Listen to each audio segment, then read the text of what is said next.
लोणाळे sir, Joshi sir, विनंती आहे की आपले व्हिडिओ ऑन करावेत. धन्यवाद.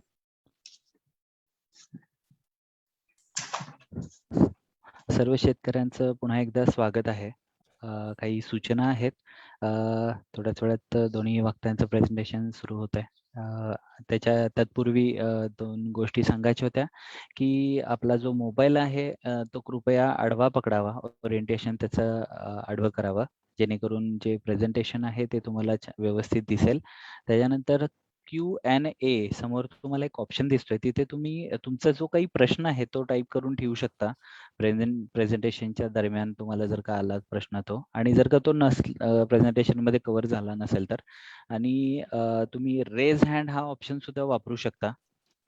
रेज हँड ऑप्शन वापरला तर आपल्या सरते शेवटी जेव्हा क्वेश्चन आन्सर असतील तेव्हा आम्ही तुम्हाला अलाउ टू टॉक करेन, तुम्हाला बोलण्याची संधी सुद्धा मिळेल. धन्यवाद. मी लोणाळे सरांना विनंती करतो. लोणाळे सर, प्लीज सुरू करावा.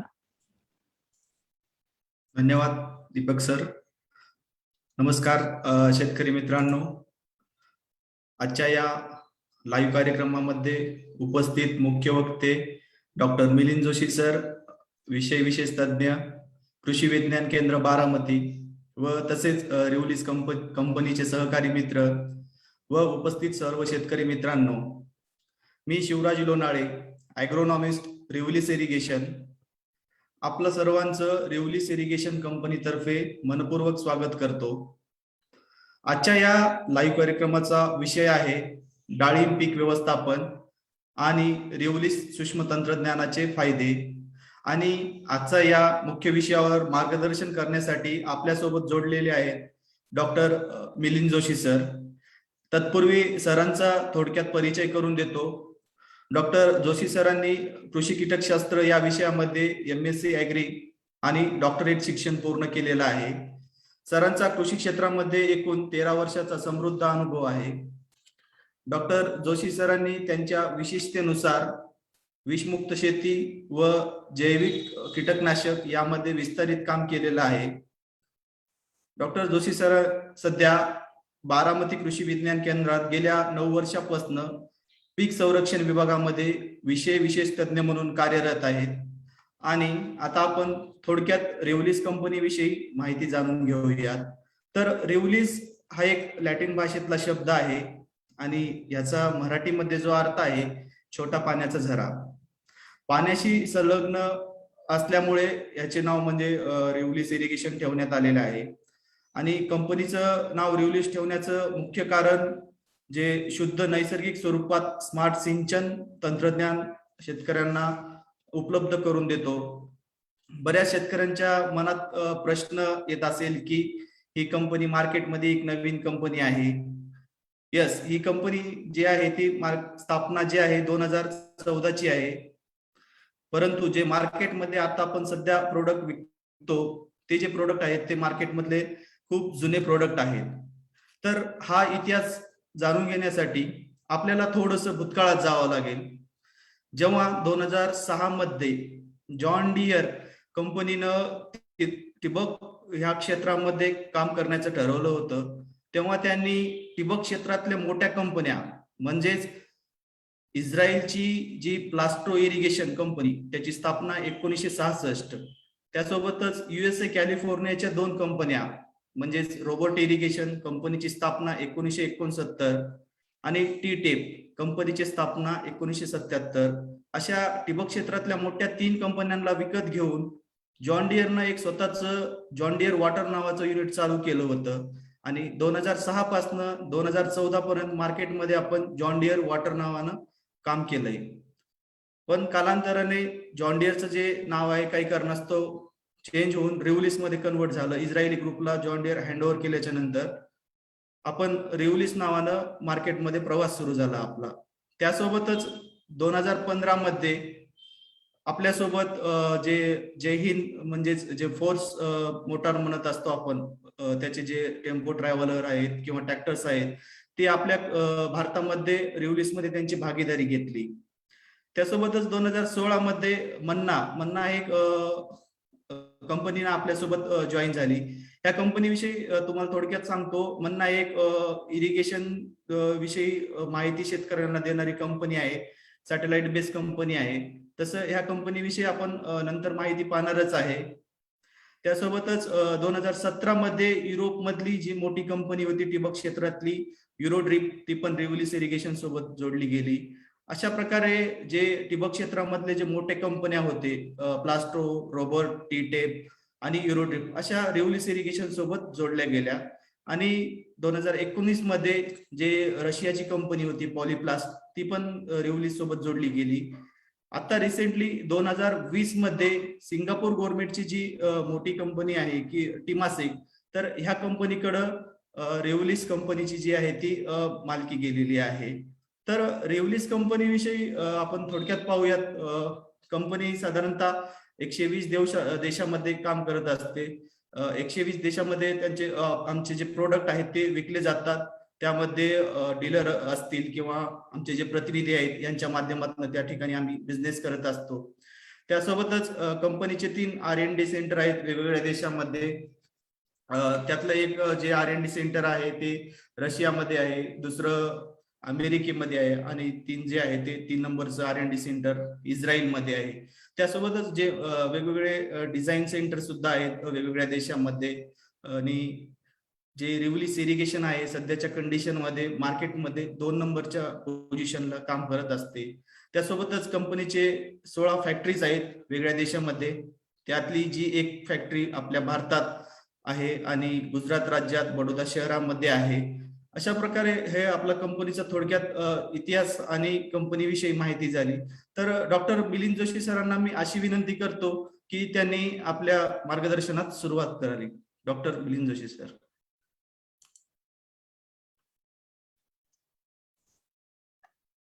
नमस्कार डाळिंब उत्पादक शेतकरी मित्रांनो, आज रिव्होल्यूस इरिगेशन कंपनी आणि ऍग्रिकल्चरल डेव्हलपमेंट ट्रस्ट संचलित कृषी विज्ञान केंद्र बारामती यांच्या संयुक्त विद्यमाने आयोजित डाळिंब उत्पादकांसाठीचा हा एक छोटासा वेबिनार की सध्याच्या कालावधीमध्ये महत्वाचा ठरणार आहे. आणि याचा जो प्लॅटफॉर्म दिलाय तो किसान या प्लॅटफॉर्मवर आपण घेत आहोत. आपल्या सर्वांचे आभार मानतो. सर्व उपस्थित शेतकरी बांधवांचे स्वागत करतो आणि एक छोटं प्रेझेंटेशन आहे ते शेअर करतो.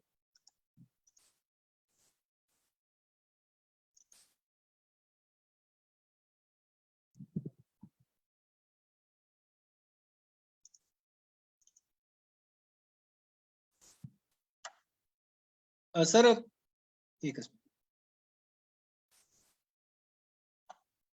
प्रेझेंटेशन घेतलं का रे? नाही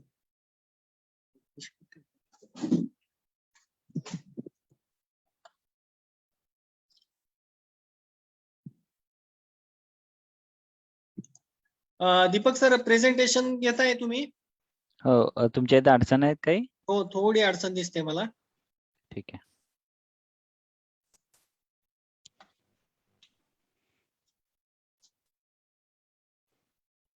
घेतोय. हा.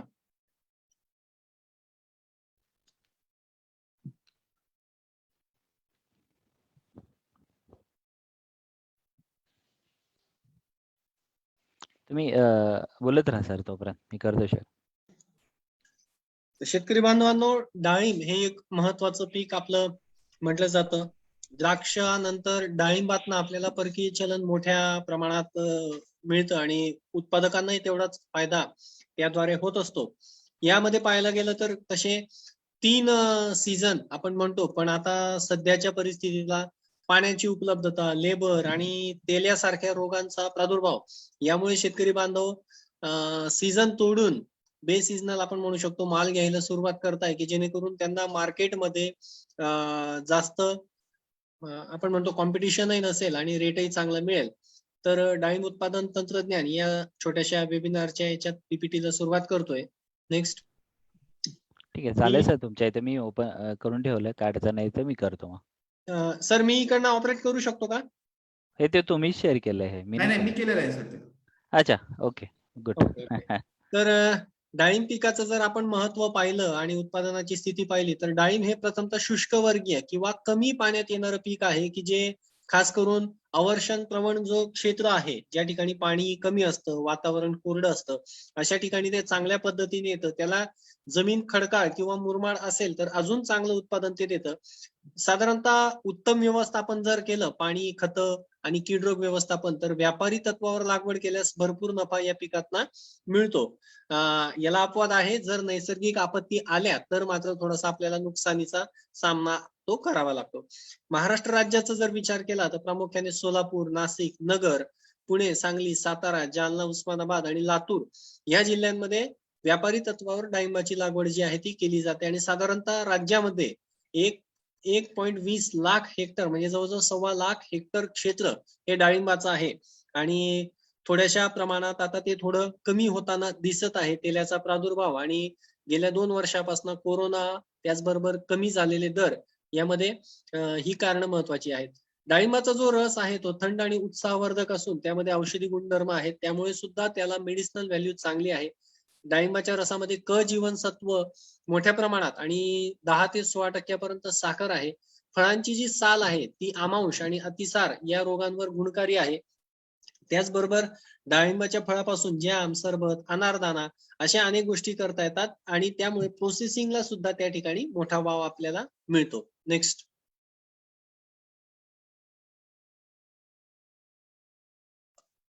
डाळिंब पिकाचे महत्व आणि उत्पादनाची स्थिती जर पाहिली तर कोरड्या आणि समशीतोष्ण हवामानात ते चांगलं येतं.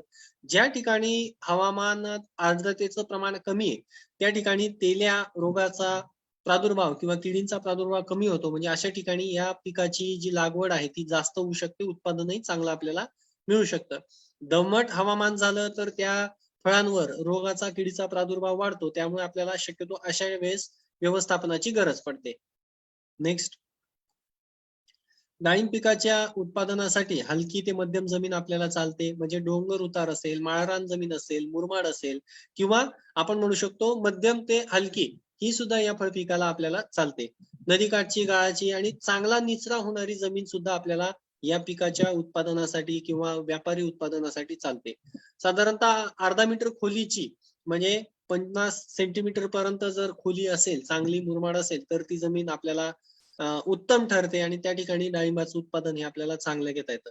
भारी आणि काळ्या जमिनीतही फळझाडांची वाढ होते. म्हणजे जर आपण पाहिलं तर नाशिक भाग जो आहे तो सुद्धा डाळिंबाच्या उत्पादनात अग्रेसर आहे. त्या ठिकाणी बऱ्यापैकी काळ्या जमिनी आहेत किंवा भारी जमिनी आपण म्हणतो की ज्यामध्ये पाणी धरून ठेवण्याची क्षमता जास्त असते. फक्त अशा जमिनीमध्ये उत्पादन घेताना पाण्याचा निचरा व्यवस्थित होईल किंवा पाणी व्यवस्थापन आपल्याला नियोजन करणं गरजेचं येतं. नाहीतर मग आपल्या ज्या फळाला आपल्याला बाजारात न्यायचंय त्याला रंग व्यवस्थित चढत नाही आणि मग भाव पाहिजे तसा आपल्याला मिळत नाही. डाळिंबाचं जे झाड आहे ते थोड्या खारवट जमिनीत सुद्धा येऊ शकतं शुष्कवर्गीय असल्याने. आता बाजारात जर आपण विचार केला तर डाळिंबाच्या वेगवेगळ्या जाती या उपलब्ध आहेत किंवा त्याचा मार्केटिंग हे चालू असतं. त्याच्या ज्या विकसित वेगवेगळ्या जाती आहेत म्हणजे NRC सोलापूर डाळिंब संशोधन केंद्र जे आहे आपलं राष्ट्रीय डाळिंब संशोधन केंद्र सोलापूरचं, त्यामार्फत ज्या जाती विकसित केल्या गेल्या आहेत त्यामध्ये सोलापूर लाल ही जात 2017 मध्ये संशोधन केंद्रामार्फत दिली गेली. या जातीचा एक गुणधर्म असा की ज्यामध्ये लोह, जस्त आणि व्हिटॅमिन सी हे जास्त आहेत, अँथोसायनिन सुद्धा जास्त आहे आणि ही जी वाण आहे हे तेलकट डाग रोगाला संवेदनशील आहे.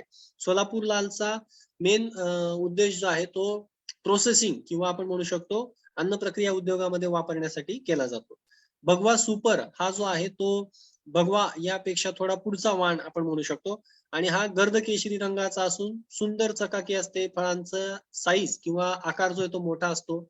साल जाड असते आणि साधारणतः रसाचं प्रमाण भरपूर असून एका झाडाला 24 ते 25 किलो आपल्याला मिळू शकतात. नेक्स्ट.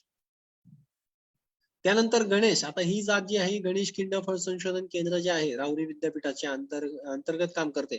त्यांनी आळंदी येथून हे वाण विकसित केला गेला. ही खूप जुनी जात आहे आणि अजूनही नगर जिल्ह्यात किंवा इतर ठिकाणी याच्या बागा खूप जुन्या असून सुद्धा टक धरून आहेत आणि आपण म्हणू शकतो की किडीला रोगाला प्रादुर्भाव थोडा कमी असतो. फळाचं वजन जर पाहिलं तर साधारणतः 250 ग्राम पर्यंत जातं आणि उत्पादन सुद्धा चांगलं मिळतं. आरक्ता हे जे वाण आहे हे गणेशपेक्षा लहान आकर्षक असतं पण रंग लाल असतो आणि लाल चुटूक रंग असल्यामुळे जरी आकाराने लहान असलं तरी त्याला बाजारपेठ ही योग्य आहे. खास करून विदेशी बाजारपेठ, कारण त्या ठिकाणी प्रोसेसिंगला मोठ्या प्रमाणात ते वापरत असतात. नेक्स्ट, यानंतर मृदुला, की जी गणेश व गुलेशहा यांचा संकरित वाण आहे आणि ती साधारणतः मध्यम आकर्षक व लाल दाणे यामध्ये तयार होतात आणि बियांचा रंग जो आहे तो कडक उन्हात सुद्धा भडक राहतो, डार्क रेड असा तो आहे. भगवा ही सर्रास वापरली जाणारी जात आहे डाळिंबाची, की जी जास्तीत जास्त क्षेत्र आहे, म्हणजे आपण 50% पेक्षा जास्त क्षेत्र या जातीच्या खाली लागवडीमध्ये आहे असं म्हणू शकतो. ही मृदुला आणि आरक्ताच्या बागेमधून निवड केलेली, विकसित केलेली जात आहे. हिची जी फळं आहेत ती साधारणतः सुपर भगवापेक्षा थोडी छोटी, पण इतर जातींपेक्षा मोठी असतात, मध्यम ते मोठ्या आकाराची असतात.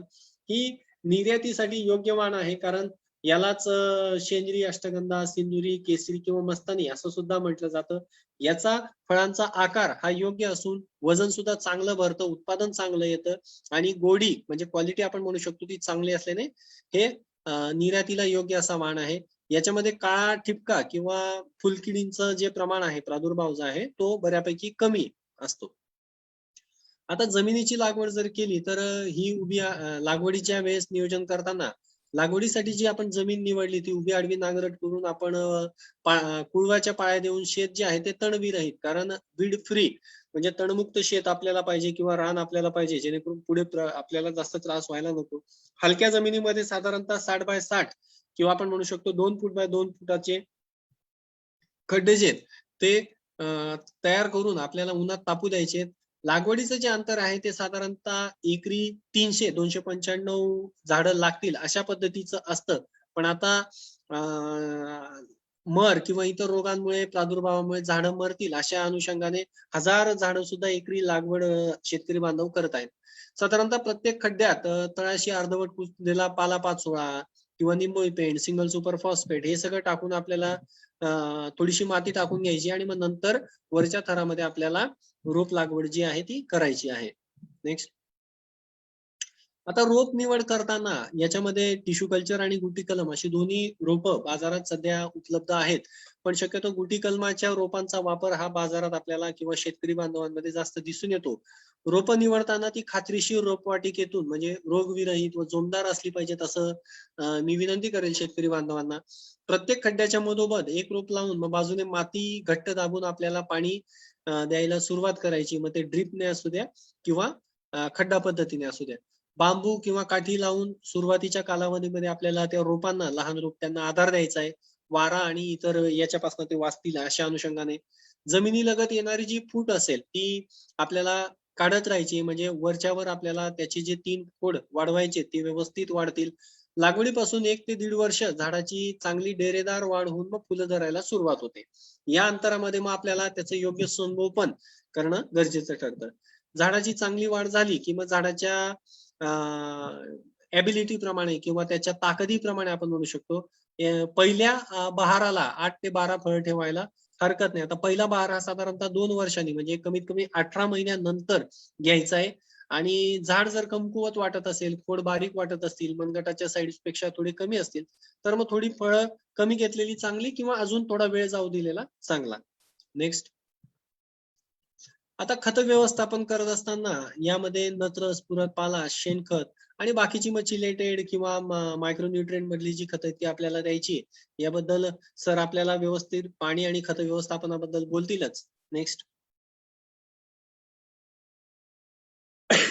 पिकाच्या संगोपनामध्ये कीड रोग व्यवस्थापन हा एक महत्वाचा भाग असतो आणि त्यामध्ये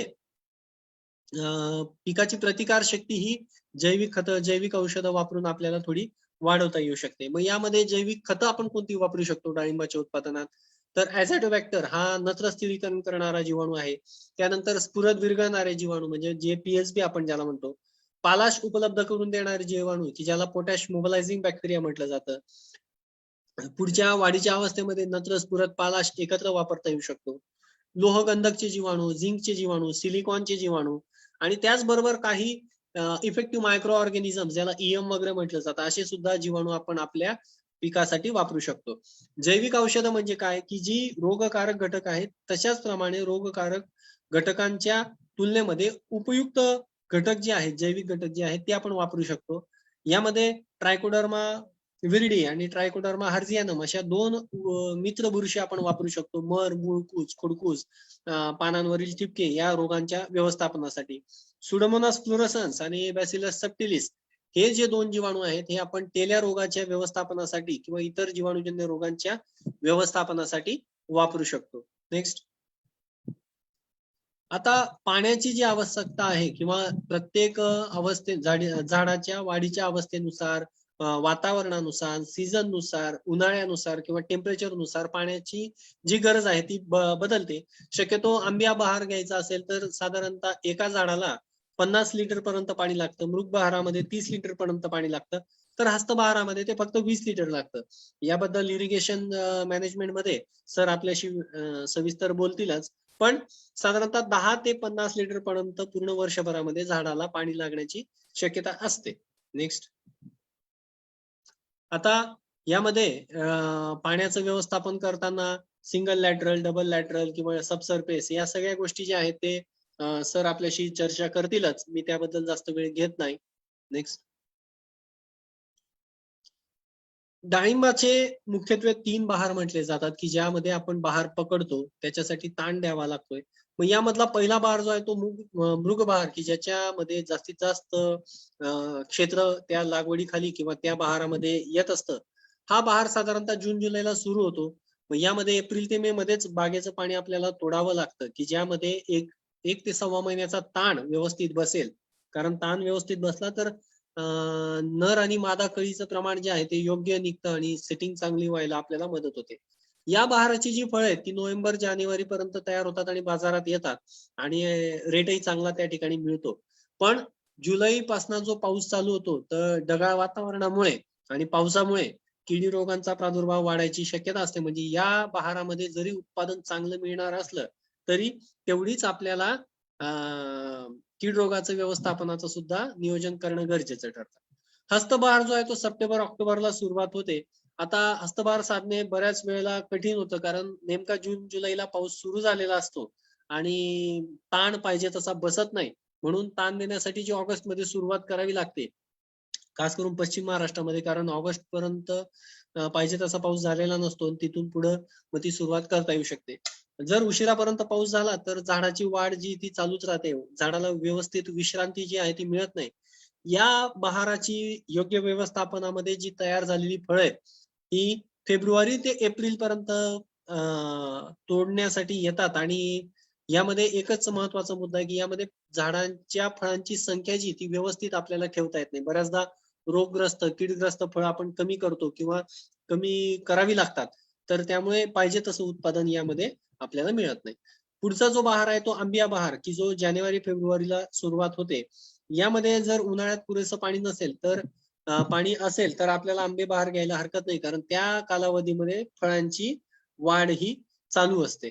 फळांच्या वाढीच्या काळात म्हणजे मार्च, एप्रिल, मे हवा कोरडी आणि उष्ण असते आणि फळे पक्व होताना जून ते ऑगस्ट ते आर्द्रता आणि तापमान सुद्धा कमी असते. या फळांचा किंवा या बहारात जी फळं धरली जातात त्याचा दर्जा हा चांगला असतो आणि उत्पादन सुद्धा आपल्याला योग्य ते हवं ते मिळत असतं.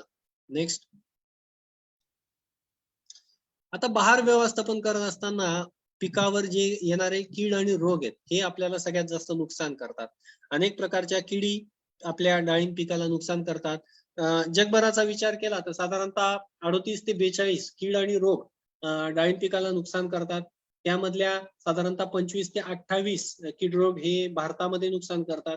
महाराष्ट्राचा विचार केला तर साधारणतः 13 ते 15 कीड रोग हे कीड आणि रोग आपल्या डाळिंब पिकाला नुकसान करतात. आता यामध्ये किडींचे वेगवेगळे प्रकार आहेत. रसशोषक कीड आहे की ज्यामध्ये मावा, तुडतुडे, फुलकिडे, पिठ्या पांढरी माशी, खवले कीड आणि कोळी अशा पद्धतीने नुकसान करतात.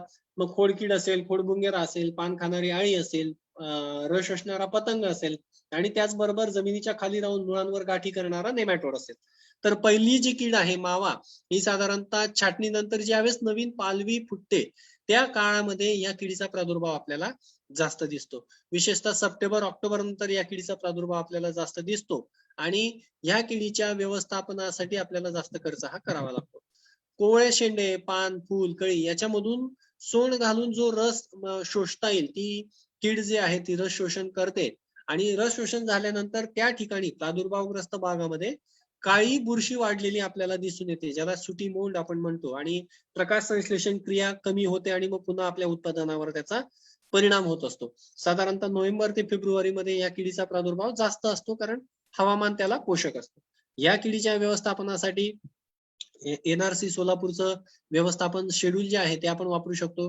त्यामध्ये डायमिथोएट असेल, ऍसिटामिप्रिड म्हणजे ऍक्ट्रा असेल किंवा मोनोक्रोटोफ्रॉस आता बंद झाले, पण बरेचसे शेतकरी बांधव कॉन्फिडॉर वापरत असतात. नेक्स्ट, यानंतर थ्रिप्स, की ज्याला फुलकीड आपण म्हणतो, ही साधारणतः सगळ्यात जास्त नुकसानकारक अशी रस शोषक कीड आहे थ्रिप्स, की जी नुकसान तिचं संपलं, प्रादुर्भाव जरी संपला तरी फळांवर तिचे चट्टे राहून जातात आणि त्यानंतर आपल्या मालाला किंवा आपल्या मार्केटमध्ये जाणाऱ्या उत्पादनाला कमी भाव हा मिळत असतो. यामध्ये जास्त प्रादुर्भाव झाला तर पानं गुंडाळल्यासारखी होतात, कोवळे शेंडे जे आहेत ते सुकतात, वाळतात, फळांवर आणि फुलांवर चट्टे पडतात आणि ते कालांतराने वाढून जाऊन गंजल्यासारखे किंवा खडबडीत आपल्याला दिसून येतात. याच्या व्यवस्थापनासाठी थायोमिथोक्झॅम असेल, ऍसिटामिप्रिड असेल, हे वापरू शकता. बरेचसे शेतकरी बांधव आता कांदा, मिरची, लसूण यामध्ये ज्या भाजीपाला पिकांसाठी सुद्धा ही व्यवस्थापनाचं नियोजन करतात. ही जी पिकं आहेत यामध्ये जी थ्रिप्स आहे तीच आपल्याला डाळिंबालाही नुकसान करते, म्हणून शक्यतो आपल्या बागेच्या मध्ये आंतरपीक होऊन अशी पिकं घेऊ नयेत. नेक्स्ट, त्यानंतर पिठ्या ढेकुण ही एक मिलीबग नावाची जी कीड आहे किंवा ज्याला पांढरी बुरशी सुद्धा रोग असं शेतकरी बांधव म्हणून ओळखतात. यामध्ये वेगवेगळ्या प्रजाती नुकसान करतात, की जी कोवळ्या पानांवर, फुलांवर, कळ्यांवर, फळांवर मेणाचं आवरण असलेली ही जी पांढरी कीड आहे ही नुकसान करते. बऱ्याचदा औषध मारून सुद्धा उपयोग होत नाही, कारण याच्या अंगावर जे मेणाचं आवरण आहे त्या आवरणामुळे त्या किडीला त्या औषधाचा रिझल्ट किंवा इफेक्ट काही होत नाही. यामध्ये या किडीची जी पिल्ले आणि प्रौढ आहे ते कोवळ्या शेंड्यावर, फुलांवर, फळांवर एकाच ठिकाणी राहून रसशोषण करतात. रसशोषण झाल्यामुळे त्या झाडातली जी प्रादुर्भावग्रस्त कळ्या किंवा फुले किंवा फळे आहेत ती गळायला सुरुवात होते आणि आपल्याला उत्पादनात घट येते. याच्या व्यवस्थापनासाठी आजूबाजूचं जे शेताच्या आजूबाजूमध्ये आणि मध्यभागी जो काही तणांचा भाग आहे तो उपटून आपल्याला नष्ट करायचा आहे. त्याचबरोबर काही औषधं जी आहेत ती सुद्धा आपण वापरू शकतो. नेक्स्ट,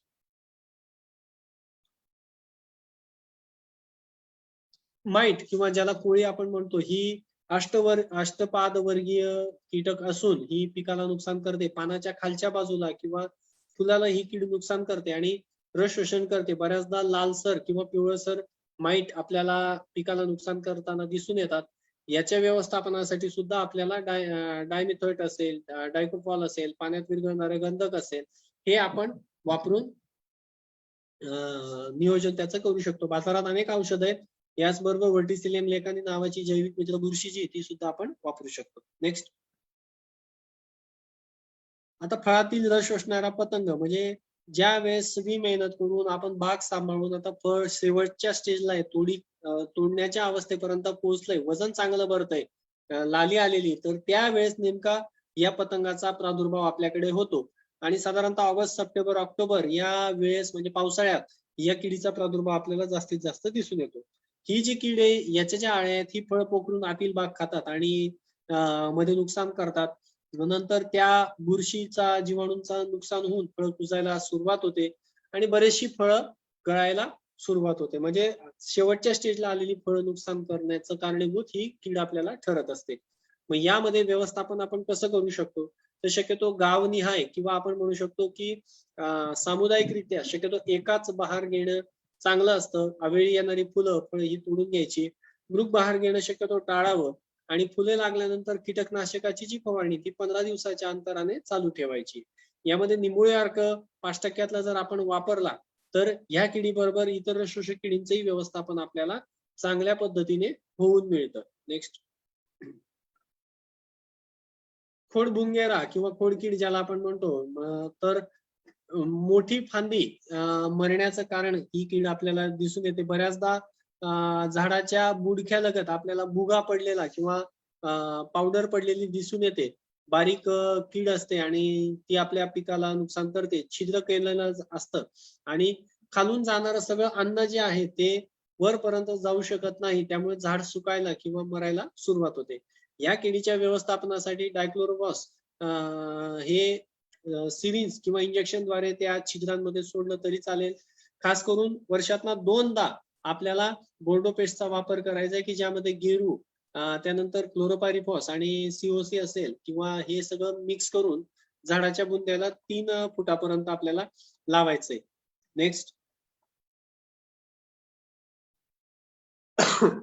त्यानंतर मुळांवर गाठी करणारे जे सूत्रकृमी आहे, नेमॅटोड ज्याला म्हटलं जातं, की ज्यामुळे 2 गोष्टी घडतात. एक म्हणजे ज्या वेळेस नेमॅटोड मुळामध्ये एंट्री करतो त्यावेळेस बारीक छिद्र करतो आणि त्या छिद्राद्वारे मर रोगाच्या ज्या बुरशी आहेत त्या एंट्री करतात. त्याचबरोबर याची ज्यावेळेस संख्या वाढत जाते, मुळांवर मोठ्या प्रमाणात गाठी होतात आणि आपण सोडलेली सगळी खतं जी आहेत ती पिकाच्या वाढीला उपयुक्त ठरत नाहीत. अशा 2 पद्धतीने नेमॅटोड जो आहे किंवा सूत्रकृमी ज्याला म्हटलं जातं तो नुकसान करतो. यामध्ये पाणी व्यवस्थापन खूप महत्वाचं ठरतं. पाण्याचं योग्य व्यवस्थापन केलं तर आपल्याला नेमॅटोडचा प्रादुर्भाव हा कमी ठेवता येतो. याच्या व्यवस्थापनासाठी दाणेदार फोरेट जे आहे किंवा कार्बोफ्युरॉन जे आहे ते आपण झाडाच्या खोडाभोवती बुडक्यामध्ये देऊ शकतो. निंबोळी पेंट प्रति झाड 2 ते 3 किलो जर आपण वापरली तर आपल्याला चांगला रिझल्ट मिळतो. याच्या व्यवस्थापनासाठी सगळ्यात चांगलं ट्रायकोडर्मा आणि पॅसिलोमायसिस हे दोघं एकत्र करून जर आपण जमिनीत दिले किंवा ड्रिपद्वारे दिले तर लवकर असा चांगला रिझल्ट आपल्याला मिळतो. नेक्स्ट. यानंतर जर रोगांचा विचार केला तर सगळ्यात महत्वाचा यक्ष प्रश्न जो आहे डाळिंब उत्पादकांकडे आणि सध्याच्या वातावरणात मोठ्या प्रमाणात या रोगाचा प्रादुर्भाव आपल्याला दिसतोय तो म्हणजे तेल्या किंवा ज्याला बॅक्टेरियल ब्लाइट असं म्हटलं जातं. झॉन्थोमोनास अक्झोनोपोडिस या जीवाणूमुळे हा रोग होतो. साधारणतः 40 किलोमीटर प्रति तास या वेगाने हा जीवाणू एका प्रादुर्भावग्रस्त शेतातून दुसऱ्या चांगल्या ठिकाणी वाऱ्याद्वारे वाहू शकतो, हवेद्वारे वाहू शकतो आणि 4 ते 5 वर्षापर्यंत हा जीवाणू डॉर्मन स्टेजला जिवंत सुद्धा राहू शकतो. बऱ्याचदा ज्या ठिकाणी तेल्या रोगाचा प्रादुर्भाव होता त्या बागांच्या झाडांमधल्या खोडांवर सुप्तावस्थेतला तेल्याचा डाग आपल्याला दिसतो आणि प्रादुर्भाव होण्यासाठी पोषक वातावरण तयार झाल्यावर मग याचा उद्रेक आपल्याला त्या क्षेत्रामध्ये झालेला दिसून येतो. याचा जो प्रादुर्भाव आहे सुरुवातीला पानं, फुलं, खोड आणि मग शेवटी फळांवर आपल्याला दिसून येतो. या जीवाणूंची जी वाढ आहे ती 28 ते 32 अंश सेल्सिअस तापमान आणि साधारणतः 80% किंवा 70% जास्त आर्द्रता असल्यास झपाट्याने होते. आता या रोगाच्या व्यवस्थापनासाठी सगळ्यात महत्वाचा मुद्दा आहे तो म्हणजे चांगल्या रोगमुक्त मातृवृक्षापासून बनवलेल्या रोपांद्वारे याची लागवड करावी. प्रसार टाळण्यासाठी रोपांची निवड चांगली करावी, छाटणीचं व्यवस्थापन करावं. बऱ्याच कीटकांद्वारे सुद्धा याचा प्रसार होतो. नवीन पालवी फुटली की ब्रोमोपाल जे आहे ते 25 ग्राम प्रति 100 लिटर पाण्यात फवारावं. बोर्डो मिश्रणाची फवारणी करावी. म्हणजे NRC सोलापूर जे आहे त्यांचं व्यवस्थापनाचं शेड्यूल आपण फॉलो करू शकतो. यामध्ये एकच काळजी घ्यायची की पाणी व्यवस्थापन, बागेमध्ये आर्द्रता कमी राहील म्हणजे जास्त पाणी आपल्याला ड्रिपद्वारे सोडायचं नाही. बागेतली हवा खेळती राहील हा सगळ्यात महत्वाचा मुद्दा आहे. आणि शेतकरी बांधवांनो यात एक महत्वाचा मुद्दा पुन्हा असा आहे की साधारणतः खोडापासून 2.5 ते 3 फुटावर किंवा 2 ते 2.5 फुटावर आपला ड्रिपर असतो दोन्ही बाजूला इकडं. तर 3 ते 3.5 वर्षाची जी बाग आहे त्याचं जे झाड आहे त्याचा डेरा हा साधारणतः 4 फुटापर्यंत एका बाजूला गेलेला असतो. म्हणजे सांगायचं तात्पर्य काय, मे, जून, जुलै महिन्यात काय होतं, ड्रिपर आपला झाडाच्या डोल्यामध्ये किंवा त्याच्या सावलीखाली आहे, वरून सूर्यप्रकाश आहे, तिथल्या तिथं झाडाच्या बुडक्याच्या आसपास त्या ठिकाणी आर्द्रता वाढते आणि अशा वेळेस जीवाणूचा प्रादुर्भाव हा मोठ्या प्रमाणात वाढतो. त्यानंतर जुलै ऑगस्ट मध्ये पावसाचं वातावरण झाल्यानंतर ज्यावेळेस हवा सुटते हा जीवाणू एका शेतातनं दुसऱ्या शेतात, एका गावातनं दुसऱ्या गावात अशा मोठ्या पद्धतीने तो जाऊ शकतो. नेक्स्ट. त्यानंतर मर हा एक महत्वाचा रोग आहे. यामध्ये 2 प्रकार असतात. खालून सुकत जाणारा वेगळा आणि वरच्या शेंड्यापासून खाली सुकत येणारा वेगळा. याच्यासाठी फिझारियम आणि सेरॅटोसिस्टिस या 2 महत्वाच्या बुरशी काम करतात. तसंच डाळिंबाची खोडकीड असेल किंवा नेमॅटोड असेल यांच्याद्वारे सुद्धा हा प्रादुर्भाव वाढत जातो.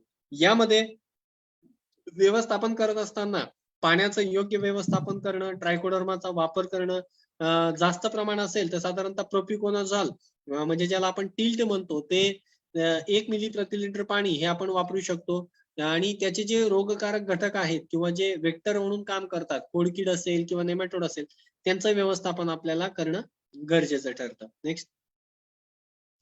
यानंतर जे पानांवर वेगवेगळे ठिपके येतात किंवा ज्याला बुरशीजन्य रोग आपण म्हणतो, यामध्ये कोलेटोट्रायकम असेल, सर्कोस्पोरा असेल किंवा ड्रेस्क्लेरा असेल, अल्टरनारिया असेल, तर हे सुद्धा येतात. यांचं प्रमाण थोडंफार कमी असतं, पण एखाद्या बुरशीनाशकाच्या योग्य वेळी योग्य वापराने त्याचं व्यवस्थापन आपल्याला करता येतं. नेक्स्ट.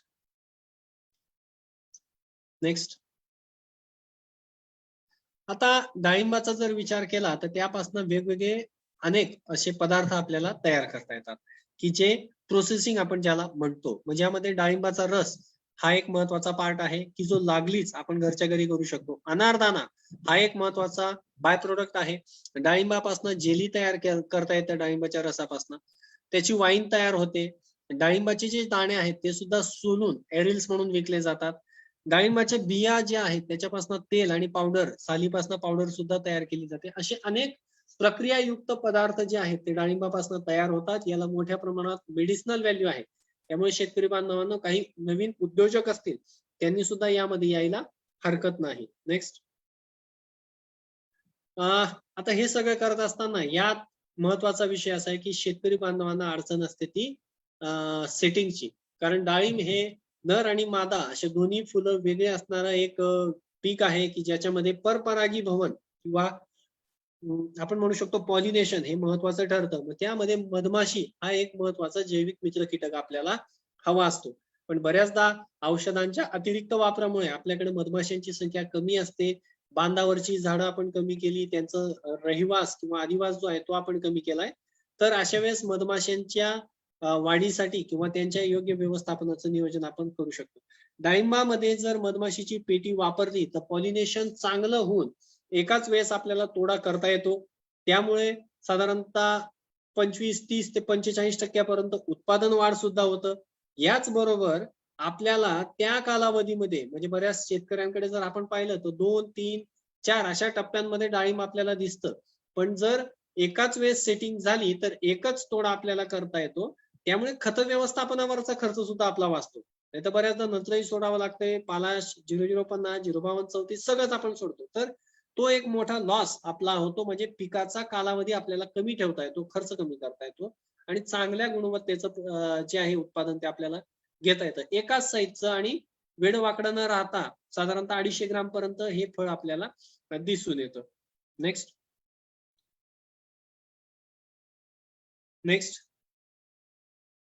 आता ज्या पद्धतीने आपल्या पिकामध्ये नुकसानकारक किडी काम करतात, ज्यामध्ये थ्रिप्स असेल, मावा असेल किंवा इतर किडी असतील, तर अनेक मित्र कीटक सुद्धा काम करतात. फक्त आपली गंमत काय होतंय की आपल्याला त्यांची ओळख नसल्याने आपण त्यांनाही हालचाल करतोय, कीड आहे म्हणून त्यांना मारतो. आता यामध्ये जर पहिला फोटो आपण पाहिला तर या ठिकाणी ढालकिडा किंवा ज्याला आपण कोक्सिनेलिड बिटल म्हणतो, मित्र कीटक, तो आहे. प्रिडेटर ज्याला म्हटलं जातो तो काळा मावा तिथं तुम्हाला दिसतोय, तो मावा किडीला खातोय. दुसऱ्या फोटोमध्ये आपल्याला हिरवा मावा दिसतोय किंवा पिवळा मावा दिसतोय, ते सुद्धा आपल्याला खायला मदत करतात. खाली आपण पाहिलं तर त्या अळीने म्हणजे जो ग्रब म्हटला जातो, ऍडल्टचा जो ग्रब म्हटला जातो ढालकिड्याचा, तो खातोय. आणि इकडं हिरवा जाळीदार पतंग हा दुसरा मित्र कीटक आपला आहे की ज्याला क्रायसोपरला कार्निया असं नाव आहे. ग्रीन लेसविंग ज्याला इंग्लिश मध्ये म्हटलं जातं. बऱ्याचदा शेतकरी बांधवांनी जर ऑब्झर्वेशन केलं, पाहिलं व्यवस्थित आपल्या बागेत, तर बारीक पांढऱ्या रेषांवर अंडी घातलेली आपल्याला एखाद्या ठिकाणी दिसतात. पानाच्या खालच्या बाजूला शक्यतो की बारीक बारीक पांढरे रेष किंवा केसासारखं असतं आणि त्याच्यावर एक बारीक अंड असतं. असे एकाच ठिकाणी 10-12 अंडी घातलेली दिसतात. तर ह्या मित्र किडीची ती अंडी असतात की जी आपल्याला मदत करतात. आपण शेतकरी बांधवांनो जी औषधं वापरतोय ती 2 ते 3% किडींच्या व्यवस्थापनासाठी, बाकी जवळजवळ 98% किडींचे व्यवस्थापन हे नैसर्गिकरित्या अशी मित्र कीटक आपल्याला करून देत असतात. नेक्स्ट. तर मित्र कीटकांचं महत्व आपण आता थोडक्यात पाहिलं. सगळ्यात महत्वाचं शेवटच्या टप्प्यात ज्यावेळेस आपण आलोय, चांगल्या दर्जाची जर फळं आपल्याला मिळवायची असतील तर फळांची विरळणी करणं, वाढीच्या अवस्थेमध्ये लक्षात घेऊन ती फळं नेमकी किती ठेवायची हे आपल्याला कळलं पाहिजे. 5 ते 6 वर्ष वयाच्या डाळिंबाच्या झाडा म्हणजे बागेपासनं एका झाडापासून 70 ते 80 फळं घेणं आपल्याला अपेक्षित आहे. एकरी जर आपण विचार केला तर साधारणतः 6 ते 7 टन किंवा हेक्टरी 18 ते 20 टन उत्पादन आपल्याला एका एकरापासून हे कमीत कमी मिळालं पाहिजे. आणि बुरशीनाशक औषधांची पूर्व प्रक्रिया केलेली जी फळं आहेत ती आपल्याला कोल्ड स्टोरेजला साठवून ठेवता येतात. कारण कोल्ड स्टोरेजमध्ये किंवा आपण म्हणू शकतो की स्टोअर करत असताना गोडाऊनमध्ये सुद्धा फळकुजीचा प्रकार आपल्याला बऱ्यापैकी दिसून येतो. तर साधारणतः ह्या सगळ्या आपल्याला व्यवस्थापनाचा भाग लक्षात ठेवायचा आहे. नेक्स्ट.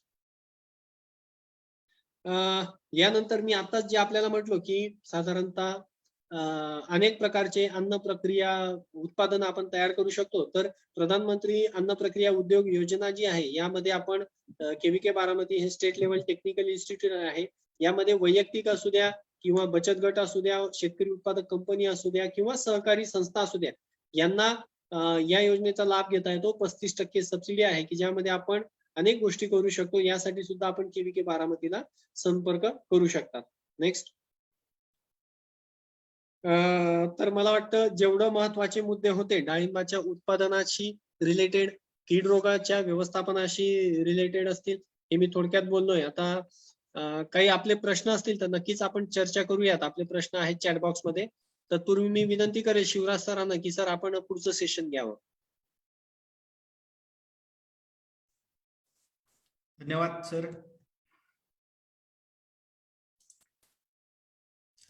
सरांनी आत्ताच आपल्याला म्हणजे एखाद्या पिकामध्ये जर आपल्याला यशस्वी उत्पन्नाची पातळी गाठायची असेल तर जमिनीची सुपीकता, लागवडीची योग्य पद्धत, पीक संरक्षण या सर्व विषयी डिटेलमध्ये माहिती सांगितलेली आहे.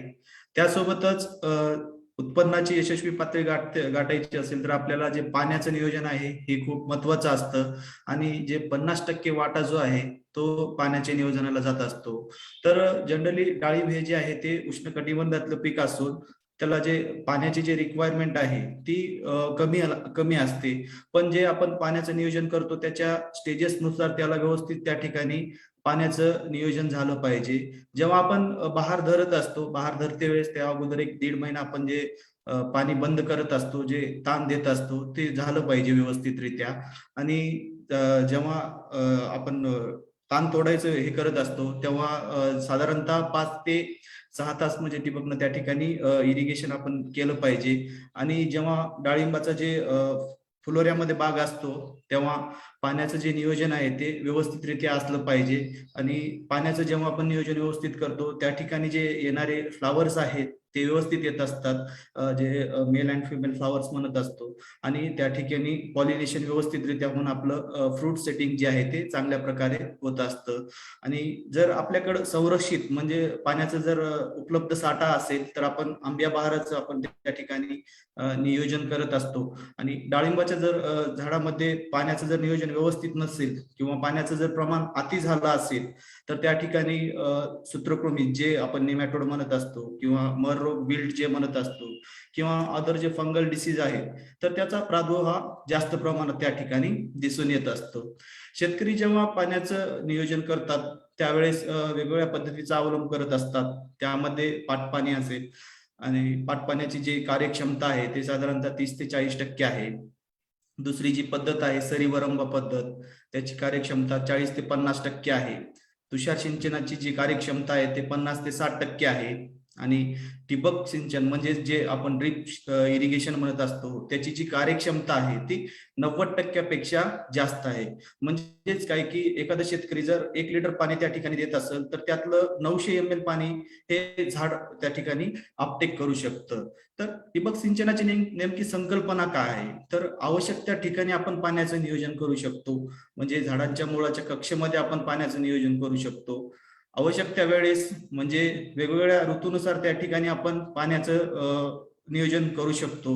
आणि पिकाच्या गरजेनुसार जसं जसं म्हणजे झाडाची स्टेज चेंज होत राहते, सुरुवातीला फ्लावरिंग असेल, नंतर फ्रूट असेल, तर ह्या स्टेजनुसार आपण त्या ठिकाणी ठिबक सिंचनाचा वापर करून पाण्याचं नियोजन करू शकतो. ठिबक सिंचनाचे काही वेगवेगळे फायदे आहेत. पाण्याची बचत होते, सोबतच विजेची बचत होते. आणि जे वॉटर सोल्युबल आपण ग्रेड वापरत असतो त्यामध्ये खताची बचत होते.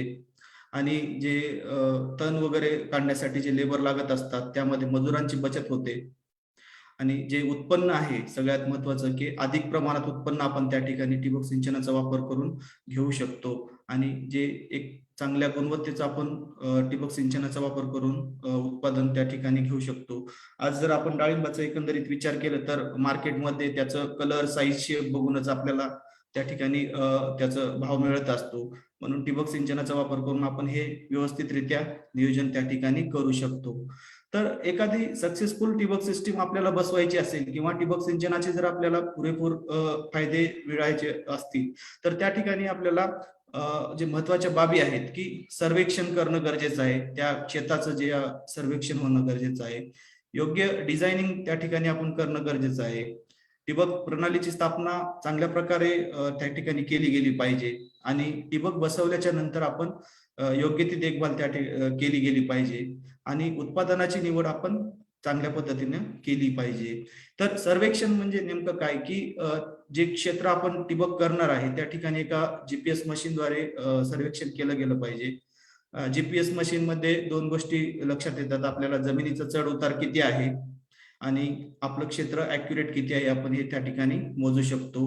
मगाशी सरांनी सांगितल्याप्रमाणे की जे डाळिंब पिकासाठी लागणारी जी जमीन आहे ती मध्यम किंवा डोंगराळ आपण त्या ठिकाणी पण लागवड करू शकतो. तर त्या ठिकाणी जे जमिनीचा चढ उतार आहे हा व्यवस्थितरित्या मोजला गेला पाहिजे, जेणेकरून आपल्या ठिबकच्या वापर करून पाण्याचं जे युनिफॉर्म डिस्ट्रीब्युशन त्या ठिकाणी आपल्याला करता आलं पाहिजे.